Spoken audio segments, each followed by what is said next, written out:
kuliah komunikasi dan pendidikan. Perkenalkan, saya Rokayah yang akan memandu jalannya presentasi pada kesempatan hari ini. Adapun judul materi yang akan dibahas hari ini adalah komunikasi teknologi informasi pendidikan yang akan dipresentasikan oleh rekan-rekan kami. Untuk mempersingkat waktu, maka saya persilahkan kepada yang pertama Bu Linda, Teh Linda. Yang selanjutnya nanti ke Teh Novia dan dan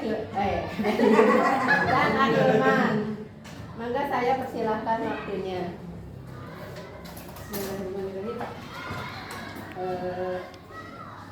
Materi pertama saya akan membacakan komunikasi efektif. Komunikasi efektif merupakan bentuk komunikasi positif sebagai sarana dalam mewujudkan efektivitas dan efisiensi dalam proses pembelajaran. Yang pertama, komunikasi efektif pentingnya bagi anak. Komunikasi efektif membangun kepercayaan, pemahaman, dan keterlibatan aktif dalam proses belajar. Anak yang merasa didengar dan dipahami akan lebih termotivasi untuk berpartisipasi dalam mengembangkan potensi mereka secara optimal. Misalkan anak-anak ya, kan ini komunikasi efektif bagi anak. Misalkan anak-anak kan belum bisa bicara gitu, belum bisa bicara dengan jelas. Kalau didengarkan apa ngomong ke kita gitu. Mama ini meskipun belum jelas, tetapi ibunya merespon gitu. Dia itu akan terasa motivasi, akan merasa lebih baik gitu, lebih diperhatikan sama mamanya, misalkan kayak gitu. Ini kan buat anak yang atau begitu juga kepada anak-anak didik terhadap gurunya apabila anaknya bertanya misalkan. Terus gurunya kan ada yang hare-hare gitu. Nah, kalau anak didik bertanya teh, ibu gurunya teh memperhatikan, jadi dia merespon dengan baik, mendengarkan dengan baik, jadi dianya teh terasa termotivasi untuk lebih baik lagi gitu misalnya kayak gitu. Prinsip efektif terbagi ada banyak. Yang pertama, credibility atau kredibilitas berkaitan dengan kepercayaan seseorang. Komunikator yang baik harus memiliki kredibilitas agar pesan yang disampaikan dapat tersasar dengan baik. Misalkan sasaran kita kepercayaan misalkan gitu. Jadi kalau kita terpercaya kepada guru kita, berarti ilmunya itu akan terserap gitu sama kita. Sebaliknya apabila kita menanyakan kepada guru, terus guru kita kurang percaya kepada guru tersebut, otomatis ilmunya kurang terserap gitu kepada kita. Yang kedua, konteks. Konteks berupa kondisi yang mendukung ketika berlangsungnya komunikasi. Supaya berkomunikasi berjalan efektif, konteks yang tepat menjadi hal yang menarik perhatian komunikan. Yang ketiga, konten. Isi pesan merupakan bahan atau materi inti dari apa yang hendak disampaikan kepada audiens. Jadi pesan atau materi tersebut harus tersampaikan gitu kepada audiens. Misalkan kita menerangkan, harus memakai bahasa yang baik lah gitu. Yang keempat, clarity atau pesan yang jelas alias tidak menimbulkan penafsiran yang bermacam-macam adalah kunci keberhasilan dari komunikasi tersebut. Kita kalau menjelaskan artinya gitu. Misalkan ekonomi itu apa gitu. Ekonomi itu jangan gitu ekonomi tapi sama kita ke anak didik itu nggak diterangkan. Jadi kan ada ekonomi itu ada beberapa macam arti gitu, ya pengertian. Biar si anak didik itu lebih paham gitu. Continuity and consistency. Yang kelimanya, agar komunikasi berhasil, maka pesan atau informasi perlu disampaikan secara berkesinambungan atau kontinu, atau berlatih gitu, terus menerus artinya. Yang keenam, capability of audience. Komunikasi dapat dikatakan berhasil apabila sang penerima pesan memahami dan melakukan apa yang terdapat pada isi pesan. Yang ketujuh, channel of distribution.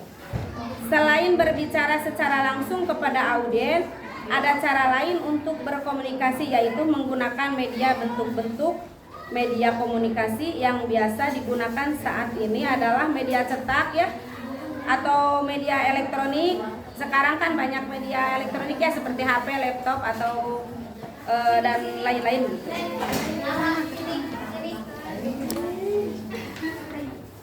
Yang selanjutnya, pentingnya komunikasi efektif bagi anak. Yang pertama, mampu mengembangkan kecerdasan bahasa. Yang kedua, mampu belajar tentang pengetahuan sekitarnya. Yang ketiga, mampu membangun kecerdasan sosial emosional. Yang keempat, mampu menjalin hubungan kekeluargaan, mengembangkan kepercayaan diri. Yang kelima, mampu meningkatkan kecerdasan berpikir anak untuk membedakan benar yang salah. Yang keenam, mengembangkan kepedulian terhadap lingkungan dan alam sekitar. Yang ketujuh, sebagai alat untuk menyelesaikan masalah. Jadi komunikasi yang efektif itu bagi anak ya, misalnya untuk mencerdaskan gitu bahasa. Jadi si anak kan belum tahu itu apa ini artinya, tak sama orang tuanya atau sama gurunya, dikasih penjelasan gitu, yang gitu. Yang kedua,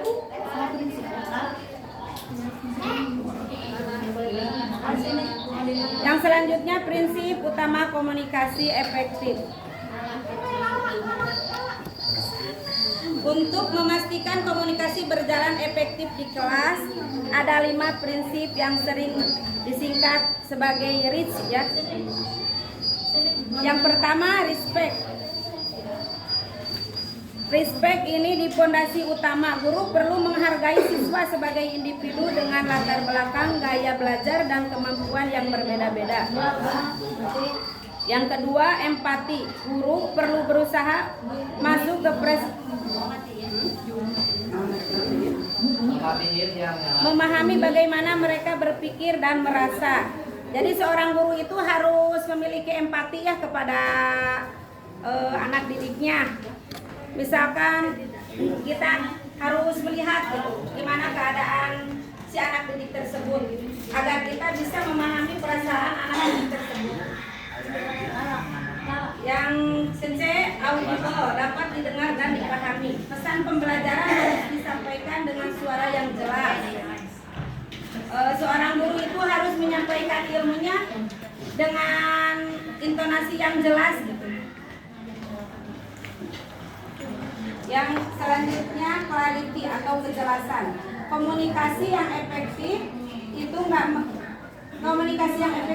nggak membingungkan. Guru menyampaikan ide dengan struktur yang rapi, kalimat yang sederhana, dan contoh konkretnya. Kejelasan juga termasuk memastikan bahwa setiap instruksi, tujuan, dan harapan terhadap siswa disampaikan secara eksplisit.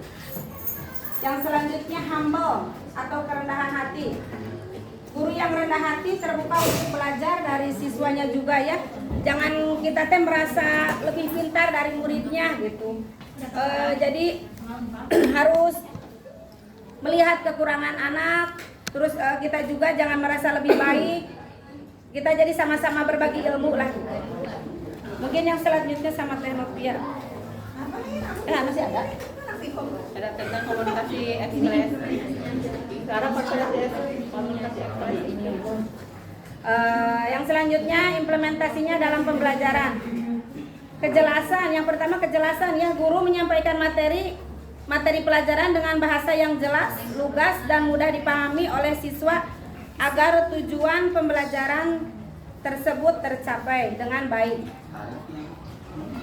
Umpan balik, memberikan umpan balik yang konstruktif dalam jelas kepada siswa serta menerima umpan balik dari siswa. Jadi kita harus menerima apabila siswa pengen bertanya atau kita kurang, atau anak ada yang membenarkan kita salah gitu, kita harus menerima gitu. Yang selanjutnya keterlibatan, melibatkan seluruh siswa secara aktif, membuat mereka merasa dihargai dan didengar, sehingga dapat meningkatkan motivasi belajar. Selanjutnya Teh Nufia. Iya Pak. Selanjutnya komunikasi ekspresif. Dalam pembelajaran, komunikasi ekspresif adalah cara guru dan siswa menyampaikan perasaan, pendapat, atau sikap secara terbuka dan jujur selama proses belajar mengajar berlangsung. Komunikasi ekspresif di kelas bukan soal hanya menyampaikan materi, tetapi juga tentang bagaimana guru dan siswa saling mengekspresikan emosi, misalnya antusias, senang, bingung, atau kecewa, agar terciptanya suasana yang hidup dan saling mendalami. Fungsinya, yang pertama, membangun kedekatan antara guru dan siswa. Kedua, menumbuhkan semangat belajar karena siswa merasa dihargai. Ketiga, membantu guru memahami perasaan siswa. Misalnya, apakah mereka tertarik atau kesulitan dengan materi yang guru ajarkan. Keempat, menciptakan suasana kelas yang hangat dan komunikatif. Contoh ini ya, contoh komunikasi ekspresif itu. Seorang guru yang berkata, wah, memuji ya, wah luar biasa, jawaban kamu keren.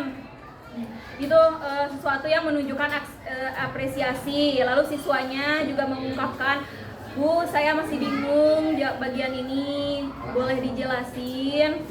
Nah, saat diskusi, siswa tertawa, tersenyum, atau bereaksi sesuai perasaan terhadap topik yang dibahas.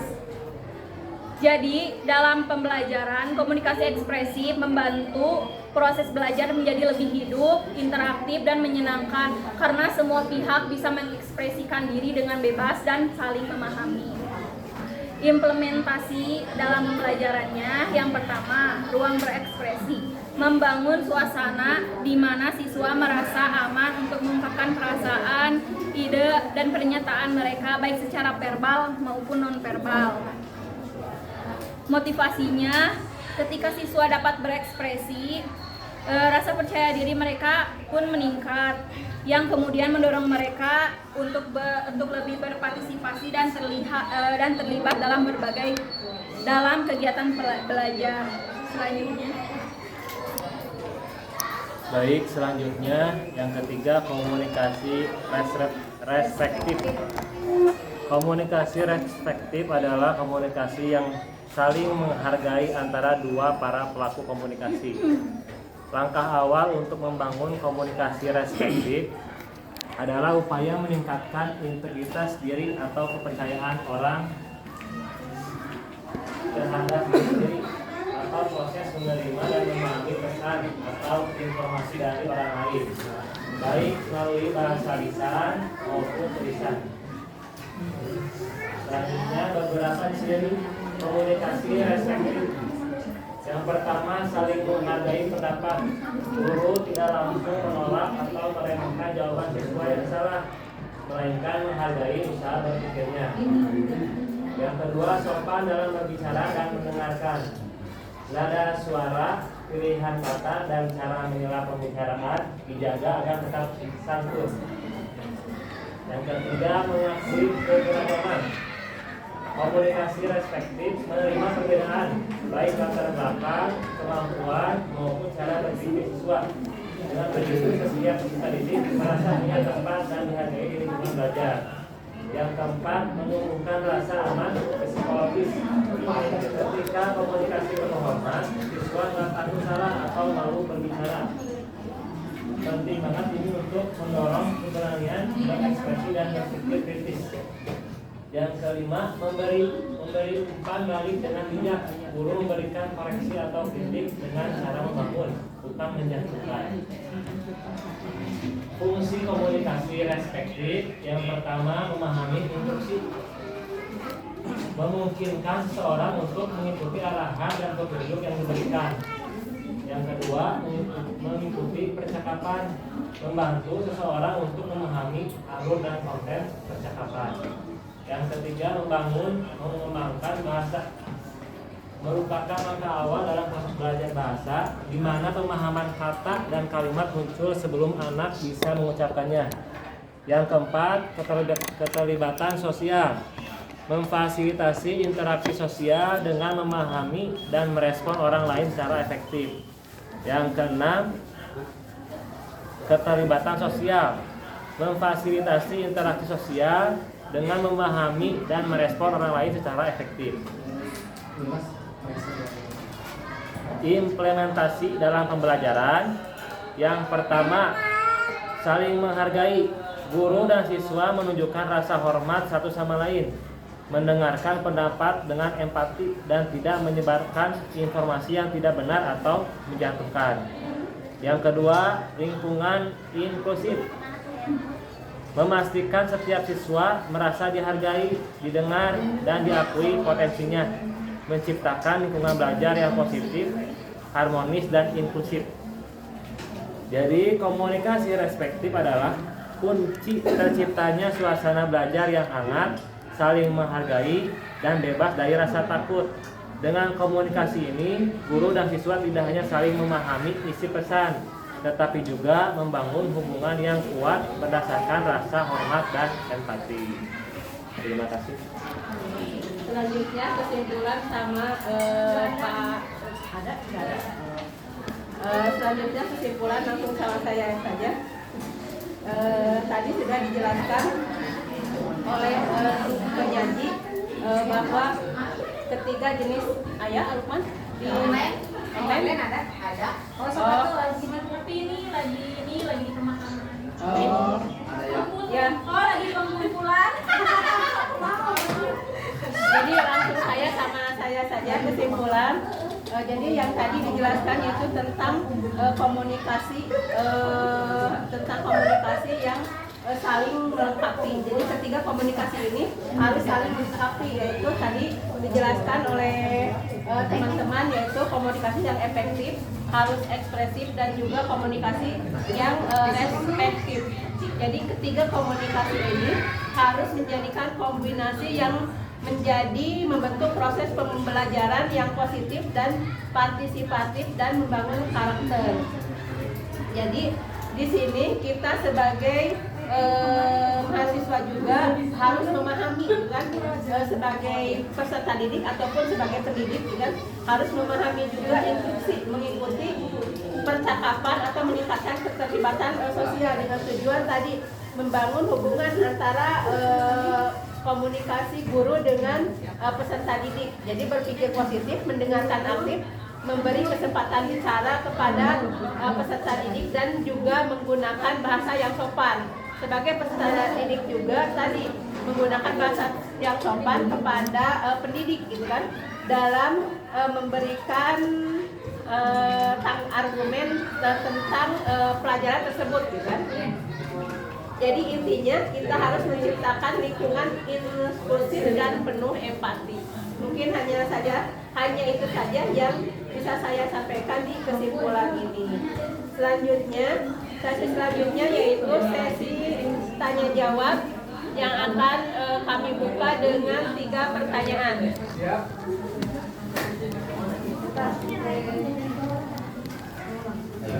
Gak ada pertanyaan. Ada pertanyaan, silakan. Siapa?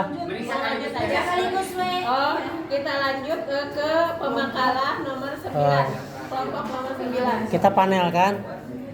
Ya, silakan kelompok 9. Kelompok 9 silakan tampil. Ya, di sana saja. Di mana, Kak? Oh, gitu. Enggak apa-apa lah. Silakan. Kelompok 9 silakan. Di depan modern. Nah, tadi kelompok 8, sekarang kelompok 9. Temanya apa? Oh, public speaking. Teknik public speaking. Silakan.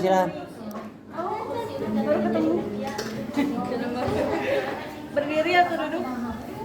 Bebas saja, mau berdiri silakan, mau duduk juga silakan. Bagaimana enaknya lah presentasinya. Silakan Bu Imas.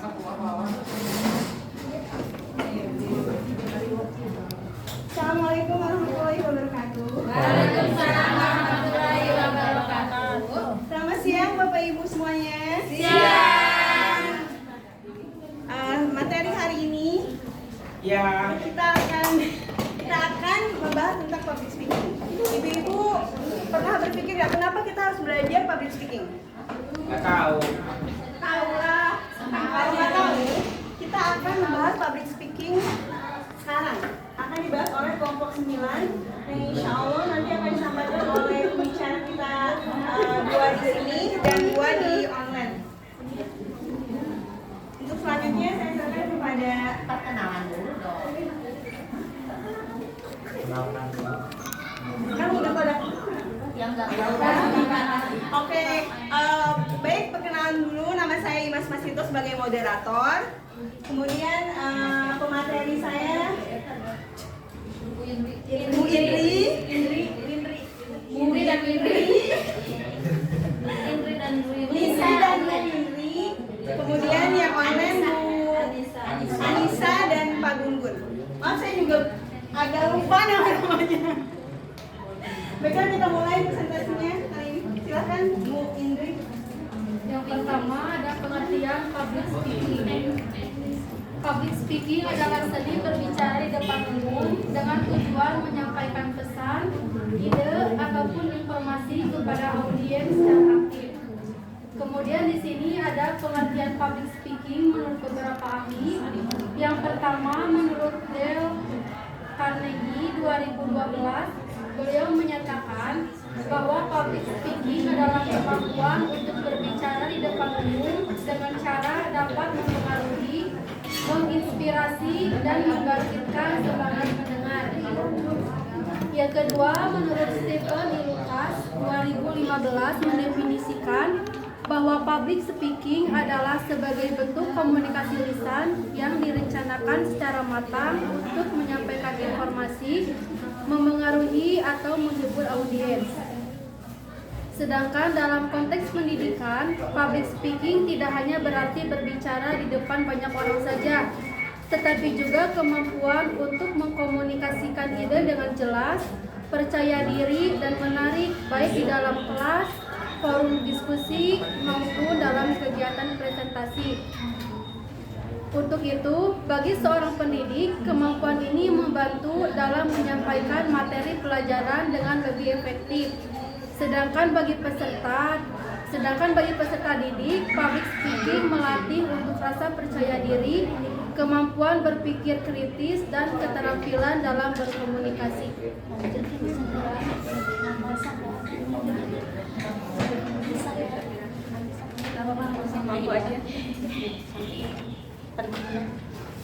Kemudian di sini ada pentingnya public speaking bagi pendidik dan peserta didik. Bagi pendidik, public speaking itu penting. Yang pertama untuk meningkatkan efektivitas penyampaian materi pelajaran. Yang kedua untuk memotivasi dan menginspirasi peserta didik dan untuk membangun hubungan yang baik dengan peserta didik melalui komunikasi yang jelas. Kemudian bagi peserta didik, yang pertama yaitu untuk meningkatkan rasa percaya diri saat berbicara di depan umum. Kemudian untuk melatih kemampuan berpikir kritis dan menyusun argumen, dan untuk meningkatkan kemampuan berkomunikasi yang diperlukan dalam berbagai aspek kehidupan. Baik, teman-teman udah konsentrasi ini? Kita kan ini namanya juga public speaking ya. Jadi harus hidup audiens dan pemateri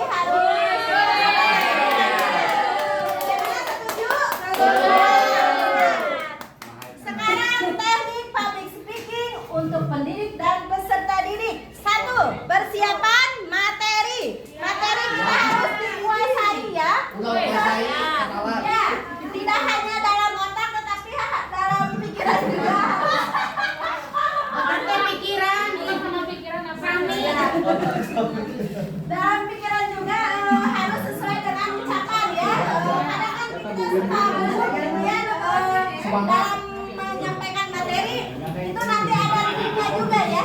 Ya. Yang kedua, pengaturan suara atau intonasi. Intonasi. Ya, seperti saya ini dari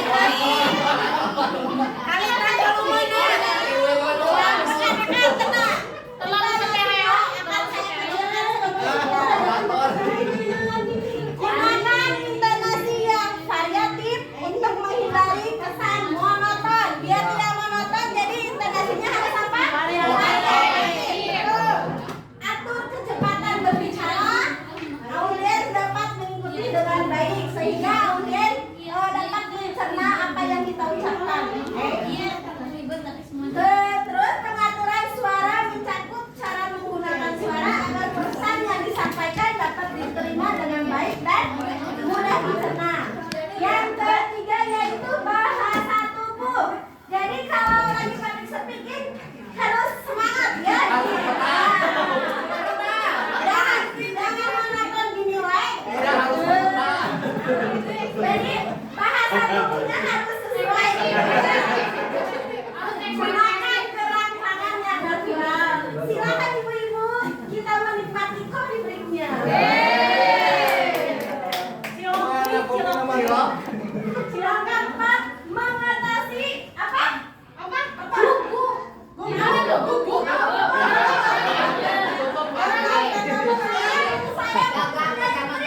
Apa triknya dulu? Saya mempunyai trik. Tarik nafas dulu ibu-ibu. Tarik nafas. Tahan dulu selama 6 detik. Begitu ya. Tarik nafas. Keluarkan dari mana? Tahan 6 detik, tahan. Keluarkan lewat mulut. Dan lewat belakang Bu. 6 detik. 6 detik. Iya. Malah muntut keluar. Itu beda lagi prabit tuh. Jangan lagi tuh prabit tuh. Itu bukan prabit. Itu bukan prabit speaking tapi prabit batit tuh. Baik, kamu public speaker tuh tua aku yang lain. Yang kelima tekniknya interaksi dengan audiens. Ya, contohnya begini ya. Apa kabar ibu-ibu? Selamat siang teteh. Semangat. Kita ucapkan halo, berarti jawabnya apa? Hai. Halo, hello. Hai. Kebalikannya. Halo berarti hai. Halo, hello.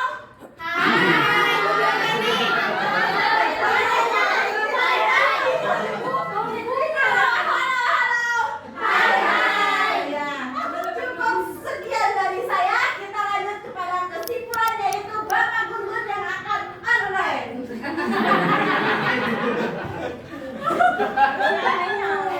Pak Gugunnya sudah ada di ini, sudah masuk. Oh iya. Ya ya. Ya silakan Pak Gugunnya di.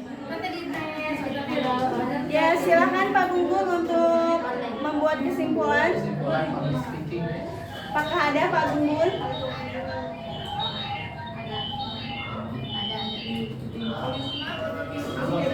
Ada. Ya silakan. Silakan Pak Gugun.